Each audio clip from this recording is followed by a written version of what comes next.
Well, folks, it's never too early to look ahead to the 2025 NBA draft class, which includes a potential generational talent in Duke forward Cooper Flagg.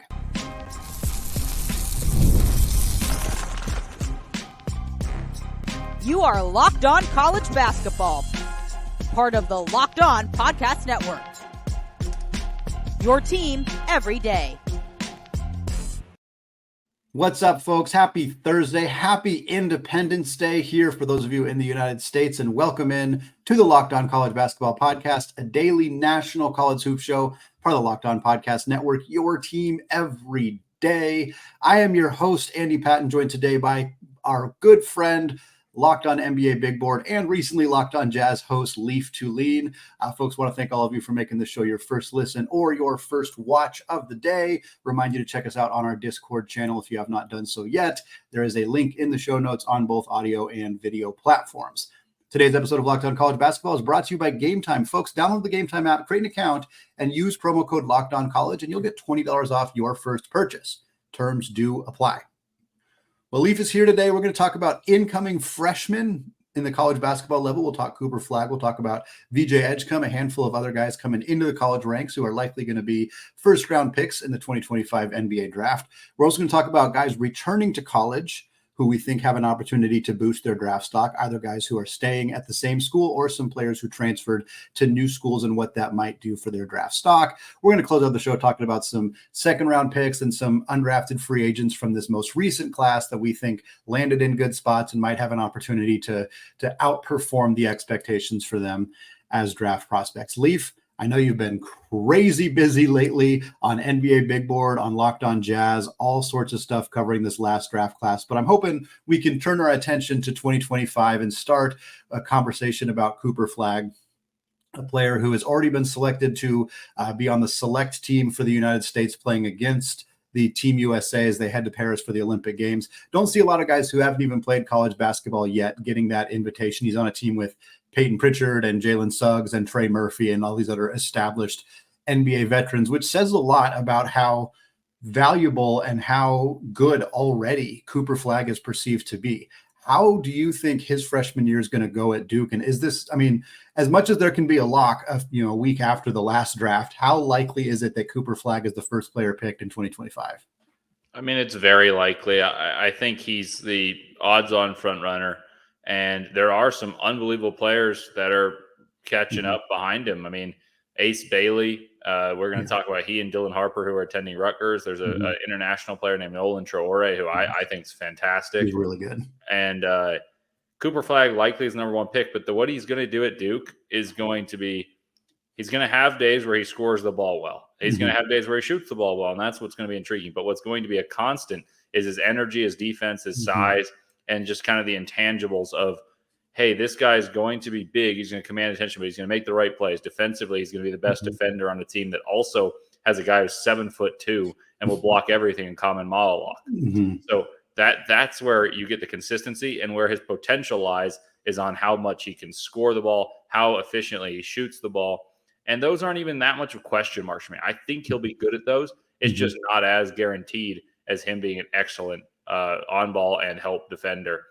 So I do think he will be the number one, but it's a loaded class. And so if he's not number one, that means one of the other guys that I just mentioned, maybe someone else, but probably one of those other guys I just mentioned, has a sensational year.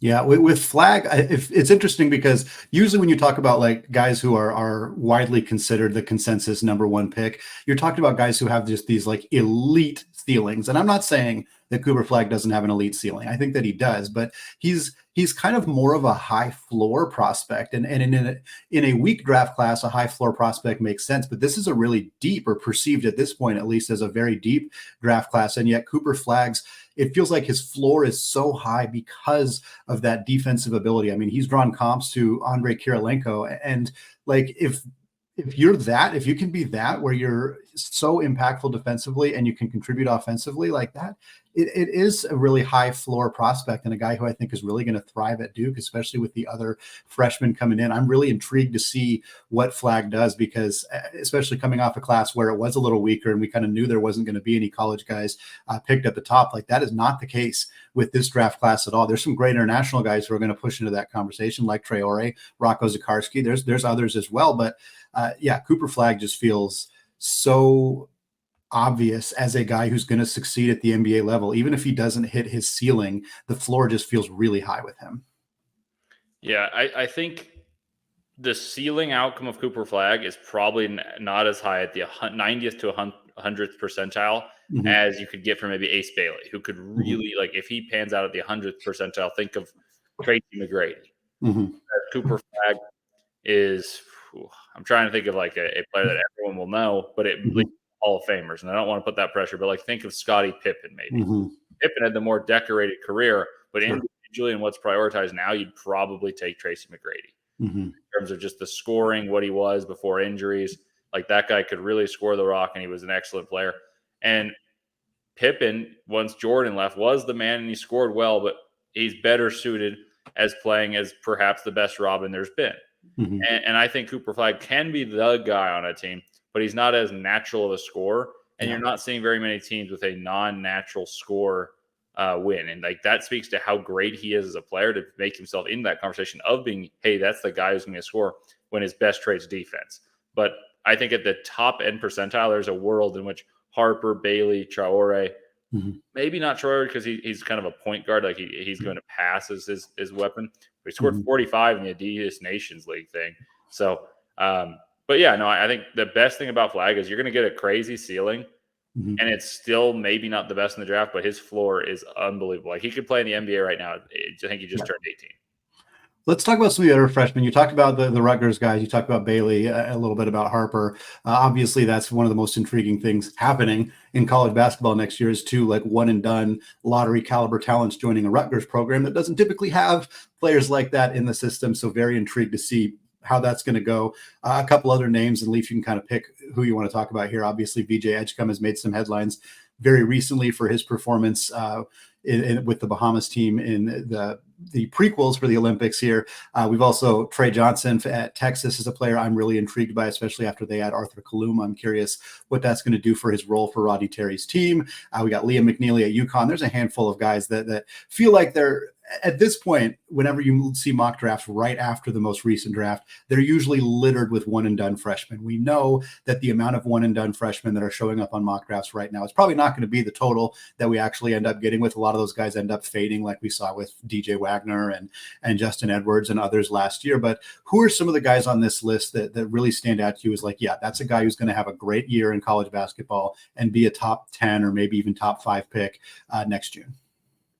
Yeah, it's difficult because you look at this and you think that next year's class is going to be so freshman oriented that you don't know who's going to come back from college basketball. Like the big names from college basketball that have returned are the likes of Karaban or Coleman Hawkins, guys that test the waters, opted to return for NIL and the chance to compete for championships. But those aren't the guys that are going to push this conversation. Right. So I don't know if there's anyone that's in college basketball already that's going to infiltrate this conversation of being a top 10 pick. Like I want to say, oh yeah, there's going to be someone, but I would pretty confidently tell you that Flagg, Bailey, Harper, Traore, Edgecombe, Tre Johnson from Texas, who's going to play college basketball, but he's a freshman. And then you have I think there's another international player, maybe Igor Demine from BYU. And that's 8 players I think pretty confidently will go in the lottery. And I just don't know who's going to infiltrate it. So I want to say there is, but I'd have to think deeper and maybe get some preseason hints. Like Dalton Connect didn't go in the top 10 last year. I know he's older, but man, you put that type of numbers up and you have the highlights he had, you'd think you're going top 10, but it's hard to infiltrate, especially in a class that's as good as it is. Let's take a look at some of those guys who are returning to college basketball. Maybe they're not going to be lottery picks, but who are some guys who might be able to boost their stock, who might be able to, who might have transferred to a new school and what that might do for their potential draft stock. We're going to get to all of that coming up in just a second. Right after I tell you about today's sponsored Game Time. Folks, minor league baseball season is here, and as someone who lives about 10 minutes away from a minor league stadium, I love being able to make a last-minute decision to get everything going, head out to the ballpark, grab a hot dog and a beer, and watch some baseball. And that's why I use Game Time, because prices on the Game Time app, they actually go down the closer it gets to first pitch. So with killer last-minute deals, all-in prices, views from your seat, and their lowest price guarantee, Game Time takes the guesswork out of buying tickets. And as somebody who often worries that I'm going to get tickets that aren't real from a third-party source and I'm going to get turned away at the gate and it's going to be all embarrassing, one of the nice things about Game Time is they have the most flexible customer service policy in the entire ticketing industry. And I love having that peace of mind. So take the guesswork out of buying tickets with Game Time. Download the Game Time app now, create an account, and use code LOCKEDONCollege, and you'll get $20 off your first purchase. Again, create an account, redeem code LOCKEDONCollege for $20 off. Terms apply. Download the Game Time app today. Last-minute tickets, lowest price, guaranteed. All right, folks, segment 2, still Andy Patton, still joined by Leaf Tulane here on the Locked On College Basketball Podcast, and we are still talking 2025 NBA draft. Way too early 2025 NBA draft conversations. We talked about Cooper Flagg, some of the other freshmen who are coming into college basketball who are going to be in that conversation as lottery picks. But now, Leaf, I want to talk about some guys who returned to school. You mentioned a few of them. You mentioned Alex Karaban. There's a handful of others who are coming back to school, returning to the same program they played at last year, who we think are going to be in this conversation next year. Are there a couple guys that kind of stand out to you of like, hey, that's a guy who maybe he's in the same system, but he's going to take on a bigger role, or he's just got a good chance of doing something next year that could improve their draft stock and make them a first-round pick, top 20 pick, maybe even a lottery pick? I think Karaban's the biggest name, but I don't think he's quite got that potential. I think Hunter Sallis, previously of Gonzaga, right now at Wake Forest, returned to Wake Forest. I think he's the guy that can elevate his stock the most, because I thought he could have been a first-rounder this year. I think what he's going to work on is pick and roll facilitation, because we know he can score. I think he's going to be the ACC Player of the Year, and that includes Cooper Flagg. Yeah. So I just want to preface that. I think he's going to be the ACC Player of the Year. Flagg and Malalock probably are going to be first team. You probably have a North Carolina guy on there as well. Wake Forest has to make the tournament and have like big moments for Sallis to really get noticed. But I think he's the guy who can improve his stock the most and crash that top 20 of the loaded NBA draft, because he's got those athletic traits. I mean, you saw him at Gonzaga. You saw him when he played at Millard North in Nebraska. I watched him play when I was watching Max Merle for Stanford. And I was like, wow, this guy's way better than Merle. And I was right, but you didn't see it at Gonzaga. And all those traits that you saw in high school, the athleticism, the coordination, the shooting, all have come out in Steve Forbes' offense at Wake Forest. So I'm excited to watch him. And I think he's the guy returning to school that I think has the most chance of being a top 20 pick. One of the guys that stands out to me who didn't have as good of a freshman year as people would have expected is KJ Evans at Oregon, a guy who I think his role kind of shifted a little bit. Some injuries early in the season to some of Oregon's front court players. N'Faly Dante was out for a while. Nate Biddle was out for a while. It kind of shifted him into a slightly different role. Mookie Cook didn't play most of last year for the Ducks, and they're coming into this season. They're healthier now. Obviously, they lose Dante, which is a huge loss for them. We're hoping to get some more eligibility for him, but it did not come together from the NCAA. But I think Evans is a guy who can kind of expand on his role. He can play the stretch four a little bit. He can play the three. He's a versatile player, and he strikes me as somebody who I think is going to get a bigger share of the offense, especially with Dante not returning, especially with Jermaine Couisnard out of eligibility. That Oregon team needs somebody to take some touches, and they made some great additions in the portal. TJ Bamba is going to come in and be a big-time player for them right away, but I think that KJ Evans is a guy who stands out to me, and I think there's three sophomores on that Oregon team, him, Mookie Cook, who, like I said, didn't play much last year, Jackson Shellstad, who I think is maybe more of a 3 or 4 year guy, but Evans stands out to me as somebody who could really pop next year. I agree with that. I think that's a good one, because he's one of those guys I'd classify as like toolsy. And that's not to say necessarily he's raw. Like sometimes when you get into this draft stuff, you say, well, that guy has tools, and why is he not in the draft? Well, therefore he's raw and he's unskilled. Like he's skilled. There just wasn't a great opportunity. Like when Oregon played Creighton last year, I want to say their second half, only Couisnard and Dante scored for a second half in overtime. Like that's not sustainable. And Shellstad, I understand, was hurt, but he's a stud as well. Evans, Cook, all these guys, he was just lost in a shuffle. And Dana Altman tends to prioritize his upperclassmen. So that's a good one. And one more I'd toss out there. I'm not quite as high on him as I think some big boards are. I pulled up a big board to make sure I was not missing anyone. But Murray-Boyles from South Carolina is 11 on Tankathon. I don't think he quite gets that high because I don't think he's the athlete that you, in terms of like the twitchiness and the stuff you prioritize in the NBA. But what he is, he's very functional. He's very strong. Yeah. He's a bulldozer on the interior at the small forward who's got the ability to step out and shoot the ball, and that's the swing skill. If he can shoot the ball and he uses his strength, length, he's one of those guys with big hands, long wingspan, strong on the interior, body far more mature than you'd think for a freshman, and he shoots it well. I don't think he's a lottery pick, but I feel like he's worth mentioning because he came on strong and really helped the South Carolina team that none of us saw coming last year become a 6th seed. I want to talk about some guys who are returning to school but who have transferred, who've joined a different program, and kind of want to start with the Arkansas aspect of this conversation because 3 Kentucky players who were considered likely draft prospects heading into last season who kind of faded down the stretch. You have Adou Thiero, you have Zvonimir Ivisic, you have DJ Wagner. All 3 of those guys have transferred to follow Coach Calipari to Arkansas. You also have them bringing in Johnell Davis, who I think is he's going to be an older prospect, which probably curbs his, especially this year. We saw how far Dalton Knecht and Kevin McCullough fell. Certainly there was people against drafting older players in this last class, but with Davis, with those 3 Kentucky guys, Wagner, Ivisic, and Thiero, like, Arkansas feels like a team that's going to be watched by a lot of NBA scouts this year. How do you see some of those guys maybe being able to boost their draft stock for the Hogs next season? It's going to be so interesting because I don't know who's going to have the ball and when. Like, I'm of the opinion that their best players are not in the players you mentioned, and all those guys were supposed to be first-round picks. Yeah, like that's the crazy thing. And so they should, in theory, be great then, right? But I just don't have that faith. I think that the best player in Arkansas is going to be Johnell Davis. But he is 24 right now. Yeah, he's old. If we're talking about the draft conversation, I'm a little less optimistic here, but I think he's going to be the best player. The next best player that I think is going to be in Arkansas, and he could be the best if he just happens to be one of those guys. And typically Calipari is pretty good at knowing when he has one of those guys. That said, he had the number 3 pick in this past draft coming off the bench and number 8 pick coming off the bench. He let them do their thing, but when he had Fox and Monk, he knew it. But the guy I'm alluding to is Boogie Fland. I think he's going to be their top draft pick. I know he's not a returner, but I think that it impedes DJ Wagner's chance of getting drafted highly because he and Johnell Davis, I think, are better than Wagner.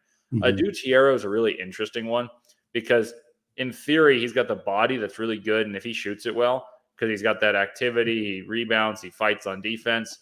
I could see him getting a late first type of invite, but his back concerns me. And then what's the role? And then Big Z. I know you asked me which one, but I'm giving the flow of consciousness here. Big Z is the type of guy who's extremely skilled, but he's going to be criticized for his defense, and so he's going to have to improve that vastly. And then I wonder if his shooting and or playmaking is sustainable on an entirely different roster that's not playing at turbo pace. I mean, they'll probably still play fast, but like Kentucky last year was playing like lightning fast. And so defenses were not exactly up to par with them. Yeah, I think for me, one of my curiosities with Big Z is what his role is going to look like, because this is a team that has Jonas Adou and they get Trevin Brazile back. And I think for Brazile, he's going to probably play some small ball 4 for this team, just with Thiero in the mix and with that group of guard wings that they have coming in as freshmen. And of course, the guys we already mentioned in Wagner and Davis. And so for me, is Z coming off the bench? Is he the third big? Does he play alongside Adou? Does he play in small ball lineups with Brazile? Like, I'm curious what they're going to do with him, because he can step out, space the floor, and do all that. And in theory, that means he could play with a more traditional back to the basket big. But I don't know how that lineup works defensively is more my concern. So I think Z is clearly in the mold of those the kind of center, the unicorn types that NBA teams are craving right now, the shot blockers who can also step out, the Chet Holmgrens, the Khalil Wares, whatever it may be. But I'm just not sure how Calipari is going to use Z in a way that helps the team, which is what he cares about most, but also really accentuates his skills in a way that puts him on the draft radar. So I'm cautious with Z because I'm just not sure what that role is going to look like. But I think that the set of skills that he has is very clearly there. We just have to see it put into practice. Well, yeah. The weirdest part is if Calipari didn't have any incentive in the future of saying, hey, I got this amount of people in the NBA draft. How different would have his rotations been for the past 10 years? Right. And so now you look at this team. If you're to try to win a national championship, which they are, but I think that's the reason he's out of Kentucky is he put too much emphasis on the draft and not enough on winning basketball games. I think the roster, and I'm going to give myself a little grace to wiggle once I actually see them play, but this is the way I think they should play. Johnell Davis, Boogie Fland, Adou Thiero, and Adou, and then you have another player. And I know people are going to slot in Brazil instantly. I might go a third guard because Adou's that good of a defender. Johnell Davis rebounds the heck out of the ball. And Brazil, to me, isn't necessarily a winning player. Like, he's a good athlete. That's not quite the athlete he was with an ACL. He's not a great shooter. So, I mean, that he seems to be the guy who's pigeonholed in here. I'd consider playing Adou at the 5 and Adou Thiero at the 4. And then you play whichever guard is Wagner or whoever else you want to slot in there. Yeah, Knox or somebody. Yeah, Knox it could be in there at the 3. Or in that case, he'd play the 4. But you get my point. Yeah. I just don't think that Adou and Brazil make that much sense to me. I wonder if you want a little more versatility, maybe a couple extra guards, and then have a bevy of players that rotate in frequently, because it's a really talented team. But I think that everyone's projecting this lineup that I don't think makes that much sense. Like, I'd far rather have Brazil play with Big Z than Adou and create the spacing. And maybe it changes. Maybe he buys in differently with a different coach. But yeah, those are my thoughts on that. And I think Fland and Davis are the best 2 players on that team. We're going to actually move backwards now, and we're going to look at some of the players who were late second-round picks or second-round picks in the 2024 draft, or guys who went undrafted, who have signed in the Summer League. We got Summer League basketball coming up very soon, and Leaf and I are going to discuss some guys who might pop, who might show out there, who might be able to have better NBA careers than you typically see from late second-round picks or undrafted guys. And we got all that coming up in just a second.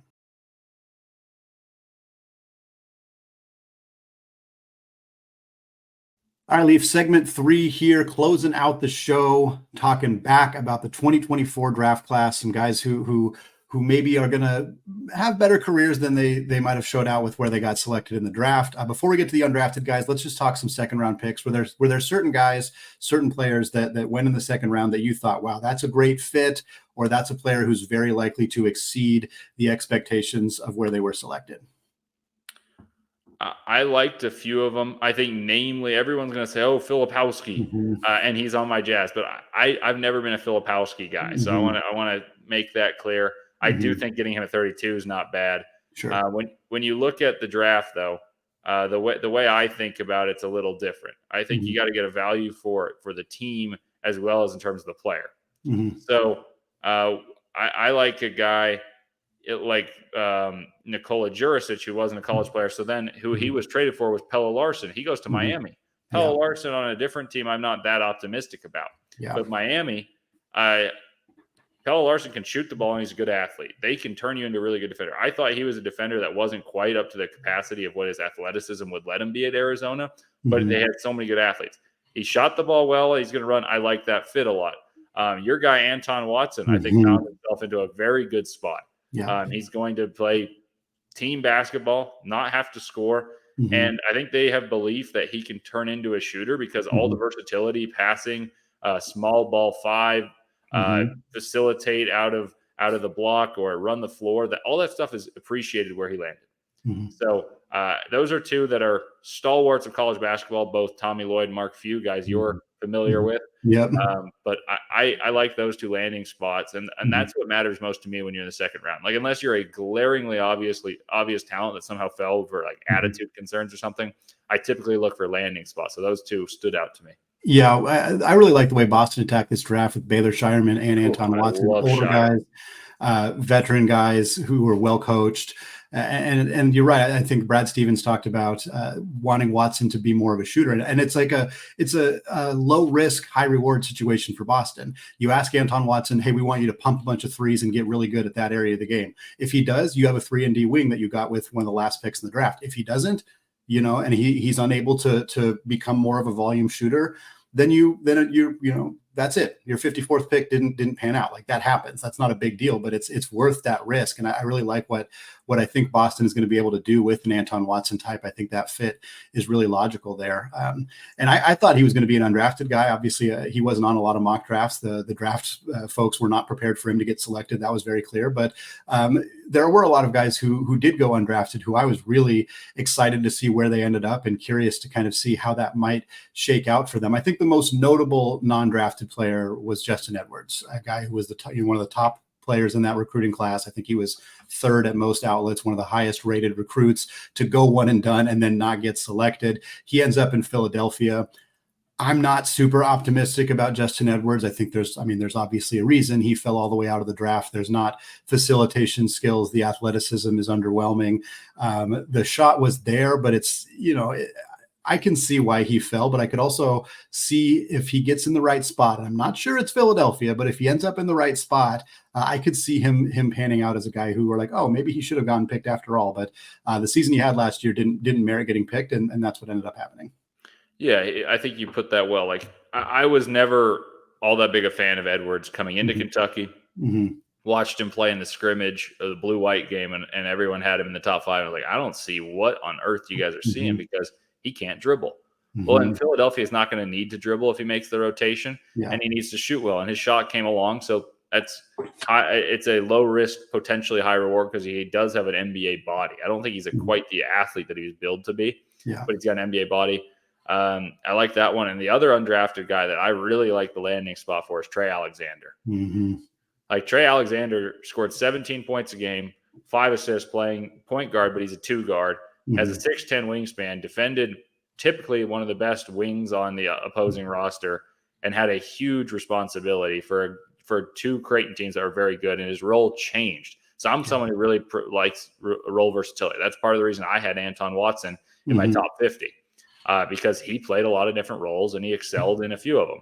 Well, Trey Alexander, as a freshman, saw Ryan Hemard break his wrist, and he went in there and battled toe-to-toe with Ochai Agbaji, Christian Brown. And you're like, wow, this dude's really good. Sophomore year, plays 2 guard. Excellent. The junior year, Nembhard goes to Gonzaga, and he's like, okay, I'll play point guard, get you 17, 5, and 5, and have a couple games where I have 15 boards. Now he lands in Denver, low stakes. If he cracks the rotation, that's great. If he doesn't kill him, and he can add to the team. And the biggest knock on him is he doesn't shoot it great, but he didn't shoot easy shots. And one thing you mentioned, you were talking about Edwards, and it made me think of Furphy for some reason. So Furphy landed in the perfect spot in which the expectations aren't going to be huge. But he landed in Indiana. Indiana's going to run and gun. What's Furphy good at? He's good at running. He needs to grow into his body. And what does he need? Someone to get him the ball. I'm not saying he'll play a ton of minutes with Halliburton, but maybe he plays with Nembhard and O'Connell. And he just runs the floor, shoots open threes. He grows into his body, matures. So that was an oversight on my part of not saying him earlier. But while you were saying it, it enlightened me. So I liked his landing spot in Indiana. I also liked what Marquette's stars, where they landed. Oso went to the Suns at 40, and Kolek, I think it was at 34. Found his way to New York. New York, his role is going to be abundantly clear. Run the offense, get the ball to the best players, play hard. Kolek can do that. Oso, if he plays minutes with the Suns, is going to get a lot of great position, like catches in great positions, because they're going to attract attention. The stars of the Suns offensively, he's going to catch in the short roll and make great decisions. So like I said, there are players that I deem to be better than all these guys I mentioned, but I loved all these fits. And there are some of those stalwarts of college basketball the last few years that Andy and I and Isaac and I have talked about forever. And I'm very excited to see what they can do if given opportunity in the second round. And some of these guys will get more opportunity than some of these first rounders that are deemed to have, oh, this guy's got potential. He's just a bit raw. They're good basketball players. They're going to get chances. Yeah, I think I did a couple mock drafts, and I always was intrigued by mocking Kolek to New York with one of those first round picks. They had 2 back-to-back, and Kolek ends up going to New York, but they don't have to use one of those first round picks on him. I really like that fit as well. I think that was a good shout. Looking at some of the undrafted guys too, that I'm really intrigued by, just seeing where some of these guys landed in summer league. And obviously summer league is not the same as the regular season, and certain guys are able to kind of manipulate their stats in summer league because it's a little bit less organized than NBA basketball will be. But you mentioned Trey, we mentioned Edwards. Those are 2 that really stood out to me. But there's a couple other like kind of veteran guards that that I'm really intrigued by. I know Raphael was high on Dennis Jenkins, and he ends up in Detroit for their summer league team. He's a player I'm intrigued by. Bigger guard, long, did a lot of really good things for Rick Pitino's system last year. And then a couple other veteran guards who both ended up in Golden State. Reece Beekman, I know you were a big Beekman fan at Virginia, and then Santiago Vescovi, both going to play for the Warriors summer league team. Be really intrigued to see kind of what those guys can do. They're undersized, and that's going to be a huge inhibiting factor for them in terms of sticking in the NBA, especially with how important size and length has been in the modern game. But a couple of older guards that came into the NBA that I think didn't get a lot of respect in draft circles, but that I think could end up being guys who it wouldn't shock me if they carved out careers. Yeah, I really like Reece Beekman. I watched a ton of him. Defensively, there's going to be a role for him in the NBA. He doesn't shoot very well, but even a few years ago, you saw Davion Mitchell just hound Steph Curry in a playoff series. And that guy's never going to be like kicked out of the league for his shooting deficiencies. I would argue that Reece Beekman's a better orchestrator of an offense than Davion Mitchell. I don't think he's necessarily going to have a luxurious career, but I think he'll stick. I don't think Vescovi does. He's old, and frankly, I don't think he was all that great at Tennessee the past 2 years. And I think he was one of the most overrated players in college basketball. Useful, good player, no doubt about it. But and all SEC back-to-back years, and this year he didn't. I can't remember if I don't think he made it this year, but I don't think he should have started. And so it's interesting to imagine him making an NBA team when I felt that way. So I'm against that. Not against Santiago Vescovi, but if I were to be a betting man, I would bet on Beekman over Vescovi to stick with the Warriors. But like you said, it's always interesting to see what these teams are looking for from these guys that are taking the longer, more circuitous route to making it. So I'm optimistic about Beekman's chances. Like I said, I like Trey Alexander's chances, and you're always going to find some guys that stick for hustle and grit. And I think there's a good chance that this last batch of college basketball teams that I wouldn't say had overwhelming talent produce a few of those players. It's going to wrap it up for us today. Leaf, thanks so much, as always, for your insight, your expertise, looking at last year's draft class, looking at this upcoming season's draft class as well. Folks, Isaac and I will be back on Friday with a mailbag episode, and then we'll all be back next week getting into Summer League, looking at recruiting, all that good stuff as we continue here 5 days a week, Locked On College Basketball. Don't forget to hit that subscribe button if you have not done so yet. Join us on our Discord channel as well. Links are in the show notes. Happy holidays for those of you celebrating. Hope you all have a fantastic weekend. And until next time, as always, peace out.